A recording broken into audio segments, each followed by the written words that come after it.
Hi, my name is Sarah Phillip, and I teach art at Congressional School in Falls Church, Virginia. I teach kindergarten through fourth grade, and I'm the fine arts team lead. I have been teaching for 20 years, mostly in elementary, and have been at this school for 15. I do have a disclaimer as far as the slides that you're going to see. In previous years, I have had an art room, either shared or on my own. This year, because of COVID, I am in a different room and I am on a cart. So I am going to be showing you some older photographs, but I can show you some of the ways that I've organized my classroom previously and hope to again soon. One of the things I do as far as organization and setting some routines is that I meet the class the same way every single time. When they come to the classroom, I meet them in the hallway and I ask them to stand quietly and have their hands to themselves, and they need to be looking at me for instructions. Once I've given out the instructions, I invite them into the classroom to go to their tables.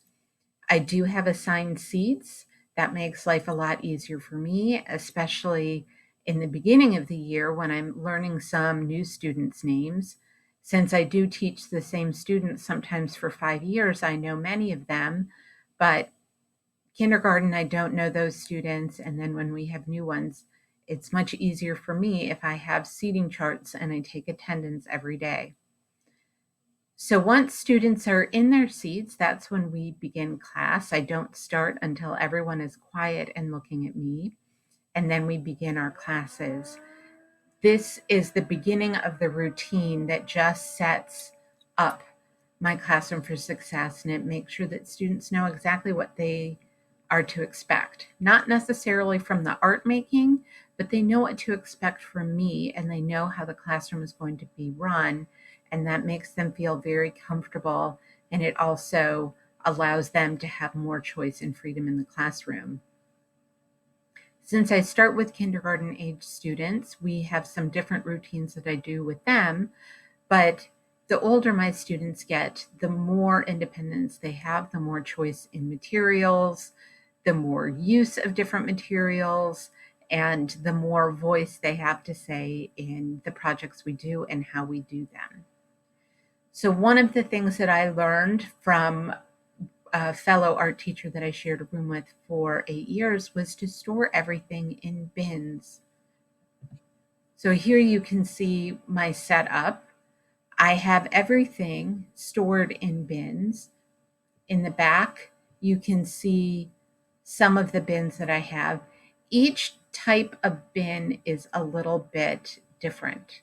So I have boxes for markers, crayons, colored pencils, color sticks. Those are all available to my students, but each box or bin is a little different. So there are clear boxes that are crayons, there are red boxes that are color sticks. The boxes for markers have green handles. The boxes for colored pencils have blue handles. That means that I can just take a look at the shelf.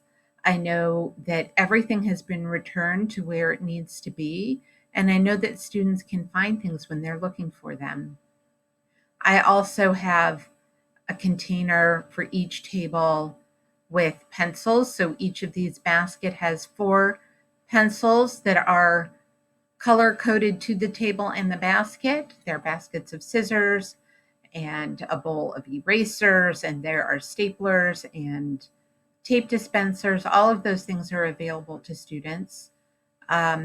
I have items for free draw on the bottom shelf. There are stencils and stamps and rubbing plates and things like that. There are origami books and ribbon and different things over here. I also keep their sketchbooks. So this on this shelf here, I have sketchbooks. Color code your containers.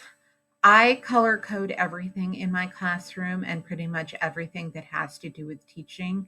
It makes it so that I can look at something quickly and assess whether or not things are where they belong and if they have been returned to where they need to go.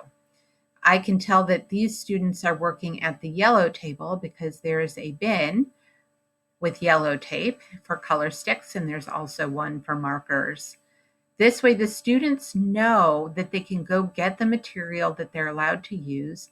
They know which one to get, and they know where to put it away. It makes it a lot easier for everyone.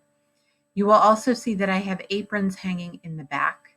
I have 5 tables where the students work, and I have 5 hooks next to the windows in my classroom, and each hook is color-coded to the table. All the aprons are the same, but the hook is color-coded to the table, and that way students can return their aprons to that hook, and there are always 4 that are available for the students who sit there. This table in the back is the demo table. It actually has polka dots on it, and so it's a place where I showed students how to do things. It's a place where there are extra materials for them to use, and if I need an extra space for students to be able to work, that is what that table is for as well. I already said this, but color code everything, and I'm going to show you some examples of things that are color coded in my classroom. I have the tables color coded. I don't paint the tables. I used to add tape to the side of the tables before I got these new wood ones. Here you can see I just have labels at the ends, and on the very first day of class, I have the students look at the table legs so they can see what table color they have. I have tape on the stools that matches the table color. All of the bins over here are color coded to the tables. I also have a color coding system that is for my different grade levels that I teach. I only teach two classes per grade level because it's a small school. So I have a system of baskets. I have red is for the 4th grade, blue is for the 3rd grade, yellow is 2nd grade, and it goes all the way down to the bottom. Kindergarten's at the bottom because they are the smallest students. And that way, at the end of class, students know where their artwork goes and they know where to find it when it's time to pass things out. Again, that's something that is a routine and an organizational tip that makes it a lot easier to find artwork. When labeling artwork for display, I also use the same color coding system. That way, if I'm looking through a big pile of artwork, I can sort it into grade level and into class section very quickly and easily. I do end up mounting the majority of their artwork and photographing it all so that when it comes time for assessment, I can just look through a portfolio of their work online and not have to physically have the pieces of artwork in front of me. I do have a very challenging schedule, even though I don't see that many classes. I see most of my students every other day for the entire year, which means that I have a lot of different assignments and projects and different things going on in the classroom, and everything works very, very quickly. So I'm constantly moving supplies around in and out depending on what students need for their materials. This is my planner from a few weeks ago. I color code my planner as well. In this particular planner, which is from Blue Sky, it has a calendar page, and that has my days of the week. We're on a 6-day schedule, so I have red, orange, yellow, green, blue, violet for each of the days of the rotation. Again, it's an easy way for me to look and see what day we're on and to be able to find the materials that I need. You can also see how I have my grade levels in my planner. So this is on this particular week, I saw 2nd grade, the same classes 3 times. I saw kindergarten 3 times. I saw I had each section of third grade twice. So you can see I'm seeing kids very, very frequently, and we're doing lots of different things. This is my schedule for this year. So you'll notice that along with whatever I have planned for the day, I also have to have something for our bimodal students, which are the students who are learning from home. In kindergarten through second grade, they're asynchronous. Third and fourth grade, they're synchronous. So I have to kind of maintain a double planner so that I know what videos I need to make and what assignments I need to make sure are in Google Classroom for students to be able to participate from home. I prefer to have a paper planner. I've tried using an online planner. This way, I can go in and you can see I've done a bunch of erasing, but I can erase, I can make notes. And I started photographing my planner on Friday afternoons so that I can go home, and when I have to do videos for students, for asynchronous students, I can do that and I can look at my planner and see what I need to do. I also keep this photograph so that I can look at it while I'm teaching because I don't carry my planner with me. I'm actually on 2 floors and across the street. So I'm on 2 different carts, and the planner is just something that doesn't need to travel with me as long as I have a photograph of it that I can easily access. Making things accessible is really important for your students. It gives them more independence and it makes your life a whole lot easier. So I have drawers that are in the back behind where some of the students work. Students don't really have access to the things that are in the cabinet. Older students have more access to the things that are in there. Younger students obviously have less. I have a drawer that is for glue sticks and glue mats, and every student kindergarten up learns where that is. And if they need to glue something, they get their glue stick and their glue mat, they use it, and they put it away. There's also a drawer marked for Sharpies, and my third and fourth graders know where that is. And if they ever need a Sharpie for something, they know where to get it and know where to put it away. I don't need to pull out anything for them because I can just tell them where to find it in the room, and then they're responsible for returning it. You can also see that I have white cabinets and a light color countertop, and kind of the eye level part of my room is kept white and pretty plain. My ceiling is covered with painted tiles, painting famous paintings. Um, and I really love them, and it's a high ceiling. But I feel like if I have all of those paintings on the ceilings and I have a room that's highly decorated, then it really doesn't leave as much room for my students to be creative. If I keep it nice and plain and I put their artwork on the windows and um, I put the drawings that they make for me in the windows, but pretty much the room is very plain and simple so that their creation is what is most important to me. So another organization system that I use is wet with wet and dry with dry. And this is the theory for me that I am very likely to spill things, trip over them, knock things over. And it's better for me to keep all of the paint items and wet items together on one side of the room and keep all of the dry items on the other side. So all of the fresh new paper and craft supplies and things that would not do well getting wet are kept across the room from where I keep the paint. So I have a small sink that the students use, and I have a big sink over here that pretty much only some third graders and most fourth graders can reach. And the cabinets that are behind here are cabinets where I keep the paint. So the paint lives on the same side of the room and in the counters that are near the sink.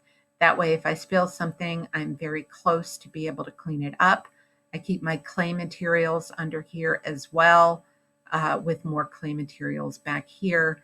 That way, again, if I spill, I can clean it up easily. I'm not tracking paint across the room, and I definitely am not having paint near near nice new paper. I have a sink set up, so the drying rack is over here, kind of in the white space. I have carpet squares that are set up on the floor. There's a little aisle in between back here. They're carpet squares on the floor. That way, it's less likely to be slippery for students if they are walking. And that also shows them where they're supposed to be if they have wet items or if they're in line to wash their hands. So they line up to wash their hands. I teach them in the very beginning of the year that in art we wash our hands in a different way. They use one pump of soap. They rub it into their hands until it disappears. Then they rinse it off. Then they get a paper towel. And then in the next picture, you'll see this is where the trash can is. So it's a little line, like an assembly line for washing hands, and then the students can go off into another part of the room.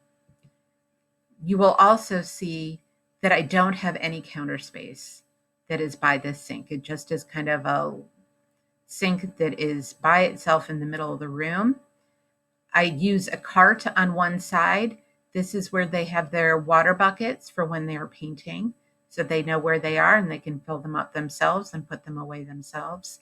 I can also use the top of this cart for buckets of water when they need to rinse their hands when they're using clay, or for rinsing paintbrushes and different items like that. And I keep paper towels in this red box on top of a filing cabinet. And I also keep a cloth towel there for them to dry their hands. And you can see here, I'm usually the one who dries my hands over here. So I have some old bath towels there that I use to dry my hands, and I take them home to wash them every week. So I have vinyl stickers on the floor for when the kindergartners come into my classroom and I read them a book. I read them a book at the beginning of almost every single class, or I'm showing them something on the smartboard, and the smartboard is back over here. So I used a Cricut. The school bought me a Cricut maker, and I make spots to go on the floor so they know where to sit. They stay on the floor for the whole year. In fact, it's October now, and my spots from last year are still on the floor. The maintenance crew came in and they waxed the floor, and they waxed right over them. So they look absolutely brand new from a year and a half ago. Currently, I have fifth graders who are in the art room, and I am in another room for preparing for my classes. I just want to address the counter clutter in my room. I do have counter clutter, even with an organized classroom and a classroom that has things prepared so that students can find them. I find myself sometimes overrun with the number of different assignments that I have at the same time, or the amount of materials that I'm using and have to have access to. So I do sometimes end up with some clutter on my counter. I do try to tackle it on a weekly basis to try to make sure that it doesn't totally overflow into the student work area. I would say 90% of my art room is available for student workspace. And so the 10% that's available to me frequently is covered in other stuff, but it is really for me to be able to pull things out to have students use. Although it doesn't look very nice, it does happen. Have a place to store student work. I found these boxes probably 13 or 14 years ago. I have not been able to find them since. They are color coded to my grade levels. And after I mount and photograph all of the students' work, I keep them in these bins so that I have things to pull from for the end of the year art show.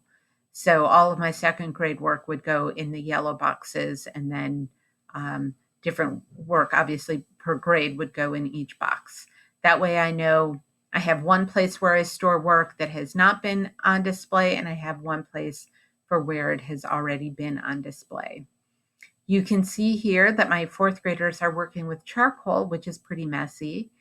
And I set up in my little sink system here, I set up a bucket of water for them to use with some towels in the water so that they could rinse and dry their hands quickly instead of stopping to wash their hands, because they would just go ahead and get dirty again. But if they were really messy, they kind of had a quick station to clean up and then they could get back to work. This is the end of my presentation. I hope you've enjoyed it. I wanted to share one last project with you. This was an art supply mandala created by my fourth graders. They used all of the bins of materials that were color-coded for their table and that they had access to in order to create mandalas.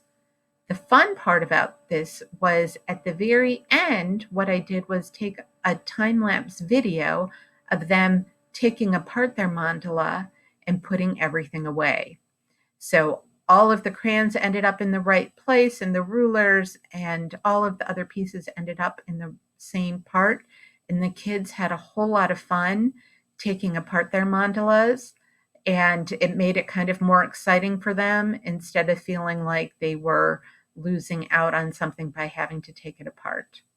So I hope you enjoyed the presentation. I hope my hints were helpful to you. If you have any questions, please feel free to reach out to me. I put my email in the very beginning of the presentation, and I hope you enjoy the rest of the conference. Thank you.